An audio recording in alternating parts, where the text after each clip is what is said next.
Hi friends, అందరికీ నమస్తే. Welcome to విశ్వ రహస్యం. పూర్వం మన పెద్దలు సనాతన ధర్మంలో అనేకమైన ముఖ్యమైన విషయాలను పొందుపరిచారు ఫ్రెండ్స్. అవి మనకి జీవితంలో చాలా ముఖ్యమైనవి. అవేంటో ఒకసారి చూద్దాం.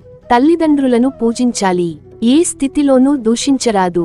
మంత్రోపదేశం చేసినవారు మాత్రమే గురువు. తక్కిన విద్యలు నేర్పినవారు అధ్యాపకులు మాత్రమే. అట్టి గురువును ఏ పరిస్థితిలోనూ నిందించరాదు. ఆయన ఎదురుగా కాళ్ళు చూపి కూర్చోరాదు. భోజనం తూర్పు, ఉత్తర దిక్కుల వైపు కూర్చొని చేయాలి. నడుస్తూ కాని, నిలబడి కాని మలమూత్రాదులు విడువరాదు. బట్టలు ధరించకుండా నదులలో స్నానం చేయరాదు. దేవాలయాల్లోనూ గోశాలలోనూ మలమూత్రాదులు విడువరాదు. మలమూత్ర విసర్జన ఉత్తర, దక్షిణ దిశలుగా మాత్రమే చేయాలి. తూర్పు, దక్షిణ దిక్కుల తల పెట్టి నిద్రపోవాలి.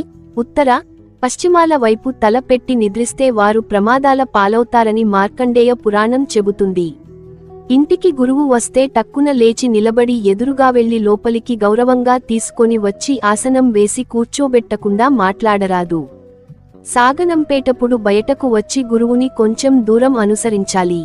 పైన అనగా